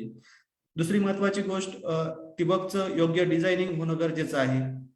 डिझायनिंग मध्ये त्या ठिकाणी आपल्याला म्हणजे विहिरीची खोली किती आहे किंवा मोटर किती HP ची लागणार आहे आपल्याला, किंवा आपल्या मातीच्या प्रकारानुसार ड्रिपर किती वापरायचं, कोणत्या किती MM चा वापरायचा लॅटरल, या सर्व गोष्टी डिझाईन मध्ये कव्हर होत असतात. आणि तिसरा जो पॉइंट आहे की जे ठिबकची जे स्थापना आहे प्रणालीची ती व्यवस्थितरित्या झाली पाहिजे आणि ठिबक बसवल्याच्या नंतर आपण ठिबकची देखभाल पण त्या ठिकाणी केली गेली पाहिजे. जसं की आपण मोटरसायकल घेतल्याच्या नंतर वेळच्या वेळी त्याचं किलोमीटर संपल्याच्या नंतर सर्व्हिसिंग करत असतो, त्याप्रमाणे इथं ऍसिड ट्रीटमेंट प्रत्येक बहार संपल्याच्या नंतर आपण त्या ठिकाणी केलं गेलं पाहिजे, म्हणजे आपल्याला त्या झाडाला व्यवस्थित पाण्याचं डिस्ट्रीब्युशन होईल. दुसरा जो पॉइंट आहे की योग्य उत्पादनाची निवड म्हणजे काय की हे समजण्याच्या अगोदर आपल्याला ठिबकचा जो आराखडा आहे हा समजून घ्यावा लागेल. तर ठिबक सिंचन जे आहे ते सुरुवात त्याची पाण्याच्या सोर्स पासून होते आणि दुसरं जे आहे हेड कंट्रोल युनिट आणि तिसरं डिस्ट्रीब्युशन जे आपण नेटवर्क म्हणत असतो आणि तिसरं जे चौथं जे आहे ते लॅटरल्स. तर सगळ्यात महत्वाचं जे आहे की पाण्याचं नियोजनाच्या नंतर जे आपण फिल्ट्रेशन युनिट म्हणत असतो, तर त्यामध्ये 2 प्रकारचे फिल्टर येतात. जो सुरुवातीला प्राथमिक फिल्टर म्हणतो आणि प्राथमिक फिल्टर मध्ये 2 प्रकार आहेत. एक वाळू फिल्टर ज्यालाच आपण मीडिया फिल्टर म्हणतो आणि दुसरा जो आहे तो हायड्रोसायक्लॉन फिल्टर. सेकंडरीज म्हणजे दुय्यम फिल्टर मध्ये पण 2 प्रकारचे फिल्टर येतात, एक डिस्क फिल्टर, दुसरा स्क्रीन फिल्टर. तर प्राथमिक फिल्टर आपण कोणत्या ठिकाणी शेतकऱ्यांना सजेस्ट करत असतो, तर ज्या ठिकाणी शेतकरी पाण्याचं वापर जे आहे ओपन वेलचं करत असतात किंवा शेततळ्यातलं करत असतात, तर त्या शेतकऱ्यांना सँड फिल्टर आपण सजेस्ट करत असतो. जे ओपन वेलचं पाणी वापरत असतात तर त्या ठिकाणी जे सूर्यप्रकाश आणि पाण्याचा डायरेक्ट संबंध आल्यामुळं जे शेवाळची ग्रोथ होत असते आणि ते शेवाळ जर आपल्या ड्रिप सिस्टीम मध्ये गेल्याच्या नंतर ते चॉकअप करण्याचं काम करत असतं, तर ते स्वच्छ करण्यासाठी किंवा ते फिल्टर करण्यासाठी आपण हे प्रायमरी फिल्टर शेतकऱ्यांना सजेस्ट करतो. त्यात मधला जो दुसरा प्रकार आहे की हायड्रोसायक्लॉन फिल्टर. हायड्रोसायक्लॉन फिल्टर याला सँड सेपरेटर सुद्धा म्हणतात. हे डीप बोरवेल असेल किंवा नदीचं पाणी असेल तर त्या ठिकाणी आपण देत असतो की ज्या पाण्यातनं वाळू येत असेल तर ते वाळू सेपरेट करण्यासाठी हे फिल्टर शेतकऱ्यांना सजेस्ट करतो किंवा शेतकऱ्यांनी वापरलं गेलं पाहिजे. हे काही रिव्हर्स इरिगेशन बसवलेले हायड्रोसायक्लॉन फिल्टर आहेत, ते तुम्ही पाहू शकता. जो दुसरा फिल्टर आहे सेकंडरी फिल्टर जे म्हणत असतो, दुय्यम फिल्टर, याच्यामध्ये डिस्क फिल्टर आहे आणि स्क्रीन फिल्टर. डिस्क फिल्टरची जी काम करण्याची क्षमता जी आहे ती स्क्रीन पेक्षा जास्त आहे, म्हणून शेतकऱ्यांनी डिस्क फिल्टरचा वापर केला पाहिजे. आणि त्यासोबतच जे सगळ्यात महत्वाचा जो घटक आहे ठिबक मधला की ड्रिपर. जेव्हा शेतकरी डाळिंबाची लागवड करत असतात त्यामध्ये सुरुवातीच्या काळामध्ये जेव्हा रोपं लावत असतात शेतकरी ऑनलाईन ड्रिपरचा वापर करत असतात. मग नंतर जसं जसं झाड वाढतं किंवा त्याची कॅनोपी वाढत असते त्या ठिकाणी शेतकरी इनलाईन लॅटरलचा वापर करून 2 ड्रिप लाईन त्या ठिकाणी शेतकरी टाकत असतात. तर ऑनलाईन ड्रिपर मध्ये रिव्हर्स इरिगेशन जे शेतकऱ्यांना सोल्युशन देत असतं किंवा त्यामध्ये जे पीसी ड्रिपर म्हणत असतो आपण, प्रेशर कॉम्पेन्सेटेड, तर त्याच्यामध्ये पीसी आणि पीसीएनडी दोन ड्रिपर आपण शेतकऱ्यांना सजेस्ट करत असतो. हे ड्रिपर ज्या ठिकाणी जमिनीचा चढ उतार जास्त आहे त्या ठिकाणी शेतकरी वापरू शकतात. आणि नॉन पीसी ड्रिपर्स जे टेबल टॉप जमीन जी आहे त्या ठिकाणी नॉन पीसी ड्रिपर शेतकरी वापरू शकतात. तसंच इनलाईन मध्ये पण पीसी ड्रिपर्स आहेत आणि पीसीएनडी ड्रिपर्स आहेत. तर हे ड्रिपर कोणते त्याविषयी आपण थोडक्यात माहिती जाणून घेऊयात. तर ऑनलाईन मध्ये जे ड्रिपर्स आहेत, कतीफ हा एक पीसी ड्रिपर आहे. E1000 हा रेग्युलर प्रोडक्ट आहे आमचा, तो नॉन पीसी ड्रिपर आहे. Super tip PC pressure compensated dripper आहे. सुपर टिप पीसीएनडी आणि कोरोना हा एक पीसी ड्रिपर आहे आणि कोरोना पीसीएनडी. अशा प्रकारचे ऑनलाईन मध्ये पीसी आणि नॉन पीसी रिव्हलिस इरिगेशन कडे आहे, रिव्हलिस इरिगेशनच्या बास्केटमध्ये आहे. ते शेतकरी डाळिंब पिकासाठी वापरू शकतात. त्यासोबतच हे काही ऑनलाईन ड्रिपरचे इन्स्टॉलेशनचे फोटो आहेत, पाहू शकतात. दुसरा जो महत्वाचा घटक आहे की इनलाईन ड्रिपर्स. इनलाईन मध्ये पीसी आणि नॉन पीसी ड्रिपर्स आहेत. आणि पीसी मध्ये जर नॉन पीसी मध्ये D2000 आहे आणि पीसी मध्ये जर आपण विचार केला तर हायड्रो पीसी हा सिलेंड्रिकल ड्रिपर आहे. आणि त्यासोबतच D5000 हा फ्लॅट मध्ये पीसी ड्रिपर आहे. आणि हायड्रोगोल जो आहे तो रेग्युलर ड्रिपर आमचा जो नॉन पीसी ड्रिपर म्हणता असतो. आणि हायड्रो पीसीएनडी आणि D5000AS अशा प्रकारचे इनलाईन आणि ऑनलाईन ड्रिपर्स रिव्हलिस कंपनीकडे अवेलेबल आहेत. ते शेतकरी डाळिंब पिकासाठी पाण्याच्या नियोजनासाठी वापरू शकतात. हे काही इनलाईनचे इन्स्टॉलेशनचे फोटो आहेत डाळिंब पिकासाठी. जे दुसरं महत्वाचा घटक आहे की जेव्हा शेतकरी ड्रिप सिलेक्शन करतात, डिझायनिंग करतात, त्यानंतर मग दोन ओळीतलं अंतर किती ठेवलं गेलं पाहिजे. जेव्हा आपण लॅटरल टाकत असतो किंवा प्रति तास आपण डिस्चार्ज किती निवडला गेला पाहिजे. तर ह्याचे काही बेसिक थंब रूल आहेत. त्यामध्ये आपल्या मातीच्या प्रकारानुसार आपण दोन ड्रिपर मधलं अंतर त्या ठिकाणी निवडलं गेलं पाहिजे. तर प्रामुख्यानं मातीचे जे 3 प्रकार आहेत, मध्यम जमीन, भारी जमीन आणि हलकी जमीन जे म्हणत असतो आपण. तर भारी जमीन जी आहे त्या भारी जमिनीमध्ये पाण्याचं खाली उतरण्याचं जे प्रमाण आहे ते कमी असतं, पाणी आडवं जास्त प्रमाणात पसरत असतं. तर जे मध्यम जमीन आहे त्यामध्ये पाणी उतरण्याचं प्रमाण आणि पसरण्याचं प्रमाण हे सारखं असतं. आणि जे हलकी जमीन आहे त्या ठिकाणी पाणी खाली उतरण्याचं जे प्रमाण आहे ते जास्त असतं. तर आपण जे हलकी जमीन आहे त्या ठिकाणी दोन ड्रिपर मधला जो अंतर आहे तो जास्त कमी घेतला पाहिजे. आणि जे भारी जमीन आहे किंवा काळीची जी जमीन म्हणतो आपण, तर त्या ठिकाणी तुम्ही दोन ड्रिपर मधला अंतर जास्त घेऊ शकता. 40 सेंटीमीटर 50 सेंटीमीटर तुम्ही त्या ठिकाणी घेऊ शकता. तर रिव्हलिस इरिगेशन सजेस्ट काय करत असतं की जे आपलं इनलाईन मधलं जे अंतर आहे ते आपण घेऊ शकतो 3.5 ते 5 सेंटीमीटर पर्यंत. आणि प्लांटचे जे स्पेसिंग आहे ते 2 पासून 3.5 मीटर पर्यंत आपण घेऊ शकतो. आणि जर इनलाईन ड्रिपलाईन वापरत असतील शेतकरी तर दोन ड्रिपर मधलं अंतर मातीच्या प्रकारानुसार 30 सेंटीमीटर 40 सेंटीमीटर घेऊ शकतात. आणि इमिटेडचा जो डिस्चार्ज आहे तो 1 लिटर 2 लिटर आणि 4 लिटरचा ड्रिपर शेतकरी त्या ठिकाणी वापरू शकतात. सगळ्यात महत्वाचं योग्य ठिबकच्या वापरासोबतच त्या ठिकाणी शेतकऱ्यांनी पाण्याचं नियोजन पण व्यवस्थितरित्या करणं गरजेचं आहे. म्हणजेच त्यांना त्या ठिकाणी जे फरक आहे तो जाणून येत असतो. तर पाण्याचं नियोजन कशा प्रकारे केलं पाहिजे की त्याच्या पिकाच्या ग्रोथ स्टेजेस नुसार त्या ठिकाणी पाण्याचं नियोजन झालं पाहिजे. तर ग्रोथ स्टेजेस म्हणजेच काय की त्याचा जो क्रॉप फॅक्टर असतो, म्हणजे पीक गुणांक जे म्हणत असतो तो त्याच्या वाढीनुसार हा चेंज होत असतो. आणि त्यानुसार आपण त्या ठिकाणी पाण्याचं नियोजन हे केलं पाहिजे. त्या ठिकाणी पाहू शकता की जे आंबिया बहार आहे आणि त्याचं जे पाण्याची जे रिक्वायरमेंट आहे तर काय आहे, तर जानेवारी पासून ऑगस्ट पर्यंत जे आहे रिक्वायरमेंट तर पाहू शकता तुम्ही. तर जानेवारीमध्ये 17 लिटर आहे. आणि जसं जसं त्याचा क्रॉप फॅक्टर म्हणजे पीक गुणांक वाढत असतो तसं पाण्याची रिक्वायरमेंट झाडाची वाढत असते. आणि एक जे पीक वॉटर रिक्वायरमेंट म्हणत असतो आपण, म्हणजे मेच्या दरम्यान जे येत असते ते साधारणतः 40 ते 44 लिटर पाण्याची गरज त्या झाडाला असते. आणि जसं जसं पाणी म्हणजे टेम्परेचर कमी होतं आणि त्याचा पिकाचा जो क्रॉप फॅक्टर आहे तो कमी होत असतो आणि पाण्याची रिक्वायरमेंट पण हळूहळू त्या ठिकाणी कमी होत असते. शेवटी ऑगस्टमध्ये साधारणतः एका झाडात 20 लिटर पाण्याची गरज असते. हे एक गणिती कॅल्क्युलेशन आहे.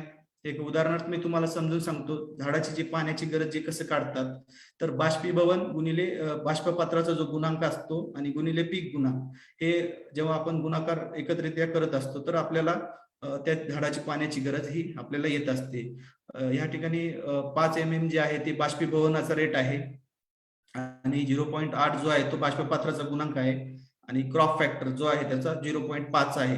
तर हे कॅल्क्युलेशन केल्याच्या नंतर 2 mm पर डे हे त्या झाडाची तिथली किंवा तिथली पाण्याची ही रिक्वायरमेंट झाली. आणि हे जर आपण तिथल्या एरियानं जर कॅल्क्युलेट केलं तर 2 गुणिले जर आपण 10,000 केलं तर साधारणतः 20,000 लिटर प्रति दिवस प्रति हेक्टर पाण्याची रिक्वायरमेंट त्या ठिकाणी लागत असते. रिव्हर्स इरिगेशन शेतकऱ्यांना अशा प्रकारचं इरिगेशनचं चार्ट प्रोव्हाइड करत असतं ॲग्रोनॉमिकल सर्व्हिसेसच्या माध्यमातून. जानेवारीपासून जून पर्यंत शेतकऱ्यांचा क्रॉप फॅक्टर, त्या पिकाचा क्रॉप फॅक्टर किती आहे किंवा त्या भागातला बाष्पीभवनाचा वेग किती आहे आणि ऍप्लिकेशनचा दर किती आहे हे एकत्रित कॅल्क्युलेट करून शेतकऱ्यांना त्याच्या ग्रोथ स्टेजेसनुसार आम्ही इरिगेशन चार्ट प्रोव्हाइड करत असतो. आणि दुसरी महत्वाची गोष्ट जे शेतकऱ्यांनी इरिगेशन सोबत खताचं पण नियोजन ड्रिपच्या माध्यमातून करणं गरजेचं आहे. जे खताची बचत होत असते त्या ठिकाणी आणि जे आपण अवेलेबिलिटी म्हणत असतो किंवा युनिफॉर्मिटी म्हणतो ते व्यवस्थितरित्या त्या ठिकाणी होत असतं. तर जे खताचं नियोजन करत असतात ते 2 माध्यमातून करू शकतात शेतकरी. खताची टाकी, दुसरी वेंचुरी इंजेक्टर. जेव्हा शेतकरी वेंचुरी इंजेक्टरचा वापर करून खताचं नियोजन करत असतात त्याची जी काम करण्याची क्षमता ही खूप चांगली आहे खताच्या टाकीपेक्षा आणि जे खताचं नियोजन आहे ते व्यवस्थितरित्या होत असतं. तर रेव्हुलिस सिंचनचे इरिगेशनचे जे डाळिंबामध्ये फायदे काय आहेत की जेव्हा तुम्ही रोपाची लागवड करत असता तेव्हा पाण्याचं ड्रिपर हे वेल डिझाईन असल्यामुळं पाण्याचं डिस्ट्रीब्युशन जे आहे ते एकत्रित म्हणजे व्यवस्थितरित्या होत असतं, युनिफॉर्म होत असतं आणि जे आपण रोपं लावत असतो ते आपल्या पूर्ण एरियातले जे रोप आहेत ते व्यवस्थित सेट होत असतात. त्यासोबतच वनस्पतीच्या वाढीवर आपल्याला नियंत्रण ठेवता येतं. वाढत्या गरजेनुसार आपण त्या ठिकाणी पाण्याचं नियोजन करत असतो. त्यामुळं आपण त्याच्या वाढीवर नियंत्रण ठेवू शकतो. त्यासोबत चांगल्या गुणवत्तेचं आपण त्या ठिकाणी प्रोडक्शन घेऊ शकतो आणि पाण्याचं जे वापसा कंडिशन आपण व्यवस्थित मेंटेन ठेवल्यामुळं, पाण्याचं नियोजन व्यवस्थितरित्या केल्यामुळं आपल्याला जे येणार उत्पन्न आहे ते थोडंसं लवकर आपण घेऊ शकतो अर्लीमध्ये आणि चांगल्या प्रकारचं आपण उत्पन्न घेऊ शकतो. रिव्हर्स ठिबक सिंचनाचा वापर करून आपण निर्यातक्षम फळे आपण त्या ठिकाणी घेऊ शकतो. सरांनी सांगितल्याप्रमाणे जर पाण्याचं जास्त प्रमाण झालं तर काय होऊ शकतं की उदाहरणार्थ सूत्रकृमीचं प्रमाण जास्त वाढत असतं किंवा फंगल डिसीजेस आहेत ते जास्त प्रमाणात वाढत असतात किंवा तेलाचा जो भाग आहे तो पण जास्त वाढत असतो. तर त्या ठिकाणी आपण पाण्याचं नियोजन चांगल्या प्रकारे करून निर्यातक्षम आपण फळे त्या ठिकाणी घेऊ शकतो. त्यासोबत रिव्हर्स इरिगेशन शेतकऱ्यांना काय देत असतं तर टेक्निकल डाटा देत असतो आम्ही. जीपीएसच्या माध्यमातून शेतकऱ्यांचा सर्वे करून घेतो. प्रोफेशनल इन्स्टॉलेशन आपण त्या ठिकाणी करून देत असतो शेतकऱ्यांना. ॲग्रोनॉमिकल आफ्टर सेल्स अँड सर्व्हिसेस मध्ये ॲग्रोनॉमिकल सर्व्हिसेस त्या ठिकाणी देत असतो शेतकऱ्यांना. ह्यामध्ये इरिगेशन शेड्यूल असेल, फर्टिगेशन शेड्यूल असेल, प्रॉपर नॉलेज त्याच्याविषयी देत असतो लागवडीविषयी. आणि मेंटेनन्स ऑफ सिस्टीम म्हणजेच शेतकऱ्यांना ऍसिड ट्रीटमेंट कशी करायची किंवा सिस्टीम किती दाबानं चालवली गेली पाहिजे ह्याच्या माध्यमातून सुद्धा आम्ही शेतकऱ्यांना मार्गदर्शन करत असतो. त्यासाठी आमचं एक सेपरेट डिपार्टमेंट आहे ESTS चा.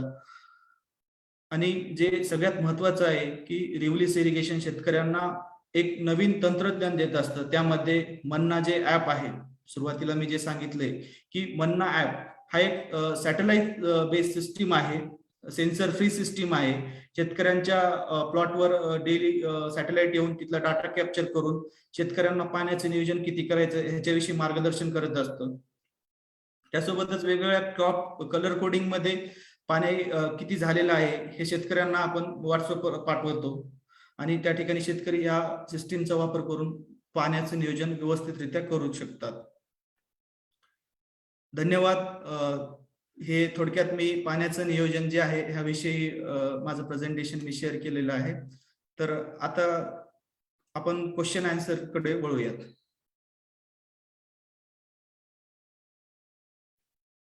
दीपक सर. येस, धन्यवाद जोशी सर आणि लोणावळे सर. येस तुम्हाला Q&A मध्ये प्रश्न दिसत आहेत? येस येस, आपण ते घेऊया. म्हणजे जे कव्हर झालेले आहेत ते नाही घेतले तरी चालतील, किंवा पुन्हा एकदा तुमची इच्छा असेल तर. ओके. जोशी सर, पहिला प्रश्न आहे शशिकांतजी यांचा. डाळिंबाच्या मुळी चालू नाही त्यासाठी काय सोडावे? नेमोटेड आहे, फॉस्फरिक सोडले आहे, नंतर 1 दिवसांनी ह्युमिक सोडले आहे, पुढे काय सोडावे? त्याच्या मागे 2 कारणं असतात. डाळिंबाच्या जी मुळं आहेत ती जर जाम झाली असतील, वाढत नसतील, पांगत नसतील, तर एक तर नेमॅटोडचा प्रॉब्लेम असू शकतो, किंवा ज्याला आपण जारवा म्हणतो तो जर व्यवस्थित होत नसेल तर पाण्याचा व्यवस्थापनाचा सुद्धा पार्ट येतो. आपण जनरली मुळ्यांची वाढ होण्यासाठी फॉस्फरिक किंवा ह्युमिक ऍसिड सोडतो, पण त्याचबरोबर जर आपण त्या परिसरामध्ये त्या झाडांच्या बुडक्यामध्ये किंवा आपण ज्याला रायझोस्फिअर म्हणतो वैज्ञानिक भाषेमध्ये, त्या ठिकाणी जर आपल्याला मुळांची वाढ करायची असेल तर उपयुक्त मित्र जीवाणू जे आहेत त्यांची पण संख्या वाढली पाहिजे. त्याच्यासाठी सेंद्रिय पदार्थांचा वापर म्हणजे स्लरी असेल किंवा जैविक खतं असतील किंवा व्हॅम किंवा ज्याला आपण म्हणतो व्हेसिक्युलर आर्बेस्क्युलर मायकोरायझा, ही जी पांढऱ्या मुळा वाढवण्याबरोबरच जे आपण रासायनिक खतं किंवा जी काही खतं व्यवस्थापन करतोय त्याचा अपटेकचाही प्रभाव जो आहे इफेक्ट जो आहे तो वाढवतात. तर तुम्ही व्हॅम सुद्धा सोडू शकतात. कृषी विज्ञान केंद्रात काही टेस्टेड प्रोडक्ट सुद्धा आहेत. म्हणजे ऍग्रीटोन नावाचा एक प्रोडक्ट आहे की ज्याच्यामध्ये organic humic plus fulvic acid आहे, की जे फवारणीत नाही देता येतं, ड्रिप मध्ये देता येतं, चांगली वाढ आणि अपटेक आपल्याला मिळते. तर तुम्ही या दोघं तिघ गोष्टी चेक करायला हरकत नाही. राजू साहेब, तुम्ही प्रश्न इकडे टाकलाय सुद्धा आणि तुम्ही हातवर पण केलाय, तुम्हाला अलाउ टू टॉक केलाय. तुम्ही अनम्यूट करून प्रश्न विचाराल का राजू साहेब?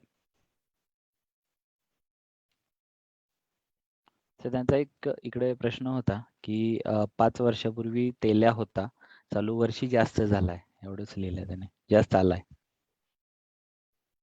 तेल्या होता म्हणजे तो जरी तुम्ही व्यवस्थापन त्याचं केलं, कंट्रोल तो झाला असेल, पण तो सुप्तावस्थेत सुद्धा होता. मी म्हटल्याप्रमाणे झाडाच्या खोडांवर आपल्याला तेलकट डाग दिसतात.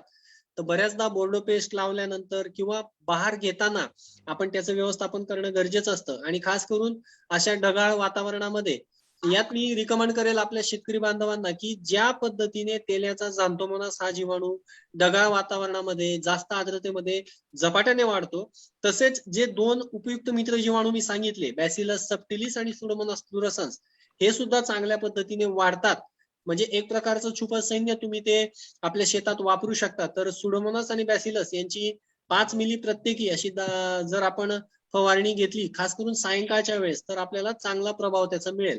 ज्या ठिकाणी तेल्या सुप्त अवस्थेत खोडांवर दिसतोय अशी झाडं खास करून ICU मध्ये ठेवायची. म्हणजे त्या झाडांवर आपलं एकदम प्रॉपर केअर किंवा सर्वेक्षण जे आहे त्या ठिकाणी चांगलं असलं पाहिजे.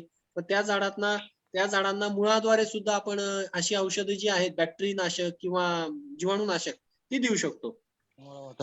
बागेमध्ये हवा खेळती राहील याचा जास्तीत जास्त प्रयत्न करा. म्हणजे एका बांधावर आपण समजा बसलो दक्षिणोत्तर बाजूला, दक्षिणेच्या बांधावर बसला तर तुम्हाला उत्तरेचा बांध दिसला पाहिजे. म्हणजे झाडांची हाईट तुम्हाला उचलून घ्यायची. मी म्हटल्याप्रमाणे झाडाच्या बुडक्याच्या 2-2 फुटाच्या अंतरावर तुमचे ड्रिपर आहेत आणि त्या डोलीमध्ये आर्द्रता वाढून तिथं जीवाणूंची संख्या झपाट्याने वाढते. हवा जेवढी खेळती राहील तेवढा आपल्याला तेल्याचा प्रादुर्भाव कमी करता येईल. राजू साहेब, तुमच्या प्रश्नाचे उत्तर तुम्हाला मिळालं. आणखी काय विचारायचं आहे तुम्हाला? काय नाही सर, एवढंच विचारायचं होतं. कुठून बोलताय आणि राजू साहेब तुम्ही? पाथर्डी, अहमदनगर. बर बर बर बर, धन्यवाद साहेब. सर यात मी राजू सरांना सांगू इच्छितो की पाथर्डी अहमदनगर हा जो परिसर आहे हा काळ्या जमिनीचा आहे. आपलं पाणी व्यवस्थापनही जरा करा, कारण पाणी धरून ठेवण्याची एक क्वालिटी असते काळ्या जमिनीची. बऱ्याचदा चिकटपणा, पोरॉसिटी जी आहे ती चांगली असल्याने पाणी धरून ठेवते. आणि तरी आपण विचार करतो की 3 तास ड्रीप चालवायची किंवा मोटर चालवायची, तर ते व्यवस्थापन थोडं आपण करावं. नाही सर, आम जमीन मुरमाड आहे एकदम. बर, हा मग ठीक आहे. म्हणजे पाणी व्यवस्थापन व्यवस्थित चाललंय तुमचं. हो, धन्यवाद राजू साहेब.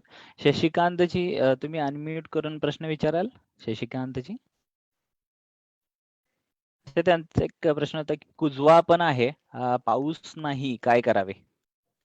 पाऊस नाही आणि कुजवा आहे. हा, यामध्ये शेतकरी बांधवांची एक छोटी चूक असते की बऱ्याचदा काय होतं की झाडावर एखादं फळ कुजतंय किंवा एखादी फांदी खराब होते तरी ते तसंच ठेवतात किंवा तेल्याग्रस्त फळ सुद्धा बऱ्याचदा काढल्यानंतर बांधावर टाकतात. तर तसं न करता उलट दुर्लक्ष झाल्यामुळे काय होतं की त्या ठिकाणी उद्रेक होतो, जीवाणू जास्त प्रमाणात वाढतात आणि पुन्हा हवेद्वारे ते आपल्याच बागेत येणार आहे. अशी प्रादुर्भावग्रस्त फळं, फुलं, फांद्या ज्या काय आहेत ते जाळून टाकायचे आहेत किंवा आपल्या बागेच्या एखाद्या कोपऱ्यामध्ये खड्डा करा. त्या खड्ड्यामध्ये औषध फवारणी करून हे जे प्रादुर्भावग्रस्त भाग आहेत, काडी, कचरा, फूल, फळ हे टाकून औषध फवारून मग ते कुजवायला घेऊ शकतात. ते खत म्हणून सुद्धा आपल्याला वापरता येईल. ओके. आणि कुजव्यासाठी या वातावरणात आपण एखादं ट्रायकोडर्मा सारखं जैविक बुरशीनाशक किंवा 22 असेल, कार्बन डायझिम असेल किंवा 80% पाण्यात विरघळणारं गंधक असेल किंवा जर गरज जास्त वाटली तर पुढचं एखादं चांगलं सिस्टमिक फंजिसाइड म्हणजे टिल्ट असेल, अशी आपण फवारणीसाठी घेऊ शकता.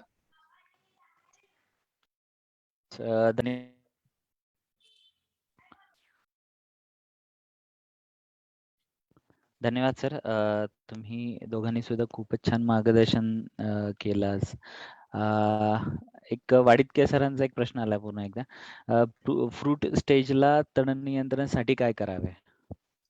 फ्रुटिंग स्टेजला तण नियंत्रण करताना शक्यतो जे आपल्याला औषध घ्यायचंय ते खूप सांभाळून घेणं गरजेचं आहे, कारण ते आपल्या झाडावर उडायला नको. तणनाशक फवारताना ड्रिफ्टिंग होणार नाही, म्हणजे हवेद्वारे औषध उडणार नाही, हा एक महत्वाचा पार्ट आहे. आणि तणनाशक निवड करताना आपल्याला सोपं आहे, म्हणजे तणनाशक आपल्याला माहिती, पण फक्त त्याचा नोझल शक्यतो जमिनीच्या लेवललाच राहील आणि जास्तीत जास्त फ्लोटेड नोझल जो आहे म्हणजे जास्त पसरणारा पण हवेत न उडणारा, म्हणजे त्याला झाकता येतं असा नोझल जो मिळतो किंवा त्याचं कव्हर जे मिळतं ते मारून आपण फवारणी जर केली तर आपल्याला आपल्या पिकाला नुकसान काही जास्त होणार नाही. अच्छा, धन्यवाद. नितीनजी, तुम्ही हात वर केला, हँड रेस केलेला आहे. तुम्हाला प्रश्न काही विचारायचा आहे नितीनजी? हॅलो. हा नितीनजी, तुम्हाला प्रश्न विचारायचा आहे? हा, मिलिंद सरांना. हा सर, हो, हो. प्रश्न विचारायच्या आधी कुठून बोलताय हे फक्त आम्हाला कळालं तर वक्त्यांना अजून सोपं जाईल तुम्हाला मार्गदर्शन करायला. येवला, नाशिक जिल्हा. बरं. हॅलो. हा बोला बोला. विचारत होतं सर, तेल्या असलेल्या बागेत म्हणजे निर्मूलन होऊ शकतं का 100%? निर्मूलन नाही म्हणता येणार, कारण निर्मूलन करण्यासाठी समूच्चाटन करण्यासाठी त्याला काही कालावधी, काही वर्ष लागतील. मी म्हटलं की तेल्याचा जीवाणू 3, 4, 5 वर्षापर्यंत सुप्त अवस्थेत राहू शकतो खोडांवर. आताच पहिला जो प्रश्न होता त्या पद्धतीने. हा, पण योग्य व्यवस्थापन जर तुम्ही ठेवलं, पाणी, खत आणि कीटक व्यवस्थापन, तर आपल्या बागेतला प्रादुर्भाव आपण नियंत्रित ठेवू शकतो. निर्मूलन होण्यासाठी जर तुम्ही 2-3 वर्ष ती बाग तेल्यामुक्त ठेवून दाखवली, 2-3 सीझन, 2-3 वर्ष, तर मग आपण असं म्हणू शकतो की त्या बागेतला तेल्या गेलाय. तर ते नियोजन आपल्याला करावं लागेल. सर मग आता कोणता बार? हॅलो. ते म्हणतात कोणता बहार घ्यायचा? मी सजेस्ट करेल सप्टेंबर ऑक्टोबरला आपण जो बहार धरतो तो घेतला तरी चालेल. पाणी मला वाटतं नाशिक, येवल्या परिसरामध्ये भरपूर पाणी आहे, तर तो बहार आपण घ्यावा. कारण आपण आता जून जुलैचा जर बहार धरला तर त्यामध्ये आपल्याला थोडं तेल्याचा प्रादुर्भाव पुन्हा वाढण्याची शक्यता असते आणि तुमच्याकडे जर ऑलरेडी तेल्या असेल तर तुम्ही ती काळजी घेतली पाहिजे. एक सीझन थोडं लेट केलं चालेल, एक सीझन थोडा लेट केला चालेल. हा बोला बोला. नितीनजी, तुमच्या आवाजात ब्रेक आहे, थोडस रेंज मध्ये येऊन बोलला तर बरं होईल, कारण तुमचा प्रश्न महत्वाचा असणार आणि कळणार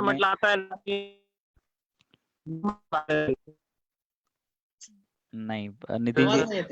नितीनजी, आपण एक काम करणार आहोत की मिलिंद जोशी सरांचा, डॉक्टर मिलिंद जोशी सरांचा नंबर शेअर करणार आहे. तुम्ही डायरेक्ट त्यांच्याशी संपर्क साधला तरी चालणार आहे सर. चालेल चालेल सर, ठीक आहे, धन्यवाद. ओके, धन्यवाद नितीनजी. मी लोणाळे सर आणि डॉक्टर मिलिंद जोशी दोघांचंही धन्यवाद. खूपच छान मार्गदर्शन मला एक मिनिट प्लीज वाक्य माझं बोलायचं राहिलंय. म्हणजे बाय मिस्टेक आज तुम्हाला माझ्या प्रेझेंटेशन मध्ये मोनोक्रोटोफॉस दिसला असेल. थोडं नजर चुकीने त्या गोष्टी राहिल्या आहेत, म्हणजे ते बॅन झालेलं आहे ऍक्च्युली.